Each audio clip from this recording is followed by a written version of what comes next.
Hello all, welcome to Raghavi வீட்டு சமையல். இன்னைக்கு நம்ம சேனலில் ரொம்பவே சூப்பரான ஹைதராபாதி ஸ்டைல் சிக்கன் தம் பிரியாணி எப்படி செய்யறதுன்னு பார்க்கலாம். ஸ்டெப் பை ஸ்டெப் இந்த வீடியோவில் டீட்டெயிலாக சொல்லியிருக்கேன். வீடியோவை ஸ்கிப் பண்ணாமல் பாருங்கள். அதுக்கு முன்னாடி நம்ம சேனலில் இப்போ தான் ஃபர்ஸ்ட் டைம் பார்க்குறீங்க அப்படின்னா ராகவி வீட்டு சமையலை சப்ஸ்கிரைப் பண்ணிக்கோங்க. கூடவே பெல் ஐக்கானையும் கிளிக் பண்ணிக்கோங்க. ஹைதராபாதி பிரியாணி பண்ணுறதுக்கு நான் 1.5 கப் பாஸ்மதி ரைஸ் எடுத்திருக்கேன். அரிசியை நல்லா கழுவிக்கோங்க. கழுவிட்டு இதை ஒரு அரை மணி நேரம் ஊற வச்சுக்கோங்க.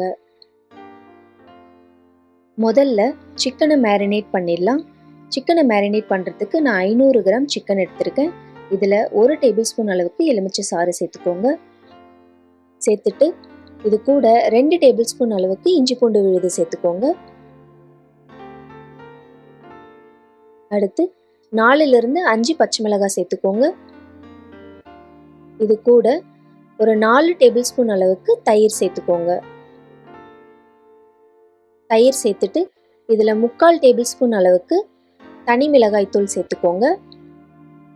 இது கூட 1 டேபிள் ஸ்பூன் அளவுக்கு மல்லித்தூள் சேர்த்துக்கோங்க. இது கூட 1 டேபிள் ஸ்பூன் அளவுக்கு காஷ்மீரி மிளகாய் தூள் சேர்த்துக்கோங்க. உங்ககிட்ட காஷ்மீரி மிளகாய் தூள் இல்லை அப்படின்னா நீங்கள் 2 டேபிள் ஸ்பூன் அளவுக்கு தனி மிளகாய் தூளை சேர்த்துக்கோங்க. சேர்த்துட்டு இதில் 1 டீஸ்பூன் அளவுக்கு கரம் மசாலா சேர்த்துக்கோங்க. அடுத்து ஹோல் ஸ்பைசஸ் எல்லாமே இதில் சேர்த்துக்கோங்க. பட்டை, லவங்கம், பிரியாணி இலை, கல்பாசி, ஏலக்காய், அன்னாசிப்பூ இது எல்லாத்தையும் இதில் சேர்த்துக்கோங்க. இது எல்லாம் சேர்த்துட்டு இதில் 1 மீடியம் சைஸ் தக்காளியை சேர்த்துக்கோங்க. பொதுவாக ஹைதராபாதி பிரியாணிக்கு நம்ம தக்காளி சேர்க்க மாட்டோம். அப்படி உங்களுக்கு வேண்டாம் அப்படின்னு நினச்சிங்கன்னா நீங்கள் இன்னொரு டேபிள் ஸ்பூன் தயிர் சேர்த்துக்கோங்க. தக்காளி சேர்த்துட்டு இதில் கொஞ்சமாக ஃப்ரைடு ஆனியன் சேர்த்துக்கோங்க. 1 கைப்பிடி அளவு நறுக்கி வச்ச புதினா கொத்தமல்லி சேர்த்துக்கோங்க. சேர்த்துட்டு இந்த சிக்கனுக்கு தேவையான அளவு உப்பு சேர்த்துக்கோங்க. அடுத்து 2 டேபிள் ஸ்பூன் அளவுக்கு எண்ணெய் சேர்த்துக்கோங்க. இது எல்லாத்தையும் சேர்த்துட்டு இதை நல்லா கலந்து கொடுங்க. சிக்கனில் எல்லா மசாலாவும் நல்லா கோட் ஆகணும். இது நல்லா கோட் ஆனதும் இதை மூடி ஒரு 1 மணி நேரத்துக்கு அப்படியே வச்சிடுங்க.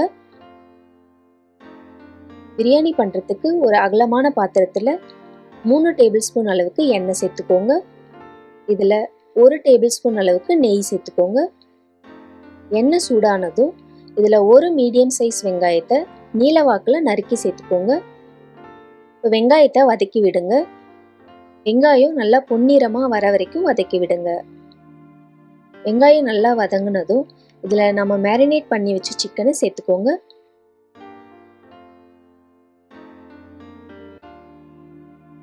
சிக்கனை சேர்த்துட்டு இதை நல்லா ஈவனாக ஸ்ப்ரெட் பண்ணி விடுங்க.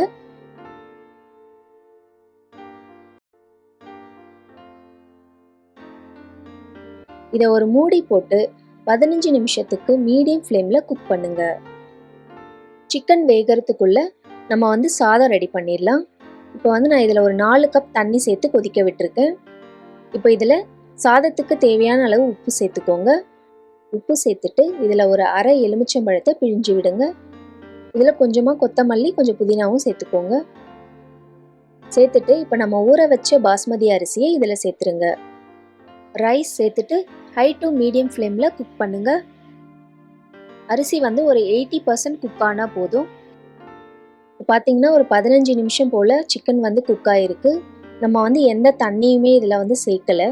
சிக்கன்லேருந்து பிரிஞ்சு வந்த தண்ணியே பார்த்தீங்கன்னா நல்லா தாராளமாக இருக்குது. ஸோ நல்லா இந்த அளவுக்கு ஒரு கிரேவி பதம் வந்ததும் நம்ம வடித்த சாதத்தை இதில் சேர்த்துடலாம். இப்போ பார்த்தீங்கன்னா ரைஸ் ஒரு 80% குக் ஆகிருக்கு. இப்போ நம்ம ரெடி பண்ணி வச்சுருக்க சிக்கன் கிரேவியில் வடித்த சாதத்தை சேர்த்துக்கோங்க. இதை இந்த மாதிரி நல்லா லேயர் மாதிரி சேர்த்து விடுங்க. சாதத்தை சேர்த்துட்டு கொஞ்சமாக குங்குமப்பூவை பாலில் ஊற வச்சு எடுத்து வச்சுருக்கேன். இப்போ இதை இதுக்கு மேலே சேர்த்துக்கோங்க. குங்குமப்பூ சேர்த்ததுக்கு அப்புறமா இதில் ஃப்ரைடு ஆனியன்ஸ் மேலே கொஞ்சமாக சேர்த்துக்கோங்க. ஃப்ரைடு ஆனியன் சேர்த்துட்டு இதுக்கு மேலே நறுக்கி வச்சு புதினா கொத்தமல்லியும் கொஞ்சம் சேர்த்துக்கோங்க. சேர்த்துட்டு இதை மூடி ஒரு 15 நிமிஷத்துக்கு தம் போடுங்க. ஹீட்டை லோவில் வச்சுக்கோங்க. லோவில் வச்சுட்டு 15 நிமிஷம் தம் போடுங்க. தம் போட்டுட்டு ஸ்டவ் ஆஃப் பண்ணிவிடுங்க. ஸ்டவ் ஆஃப் பண்ணிவிட்டு ஒரு 10 நிமிஷம் ரெஸ்ட் கொடுத்து ஓப்பன் பண்ணுங்கள். அவ்வளோதாங்க, செம்ம டேஸ்டான ஹைதராபாதி ஸ்டைல் சிக்கன் தம் பிரியாணி ரெடி. நம்ம சர்வ் பண்ணுறதுக்கு முன்னாடி இதில் ஒரு டேபிள் ஸ்பூன் அளவுக்கு நெய் சேர்த்துக்கோங்க. நெய் சேர்த்துட்டு இப்போ நான் தம் உடைச்சி காட்டுறேன் பாருங்கள். நல்லா உதிரி உதிரியாக சூப்பராக இருக்கும். நம்ம ஹோட்டலில் சாப்பிட்டா எப்படி இருக்குமோ அதே டேஸ்ட்டில் வீட்டிலையே சூப்பராக பண்ணிடலாம். கண்டிப்பாக ட்ரை பண்ணி பாருங்கள். இந்த வீடியோ உங்களுக்கு பிடிச்சிருந்தா மறக்காமல் லைக் அண்ட் ஷேர் பண்ணுங்கள். ராகவி வீட்டு சமையலை சப்ஸ்கிரைப் பண்ணிக்கோங்க. தேங்க்ஸ் ஃபார் வாட்சிங்.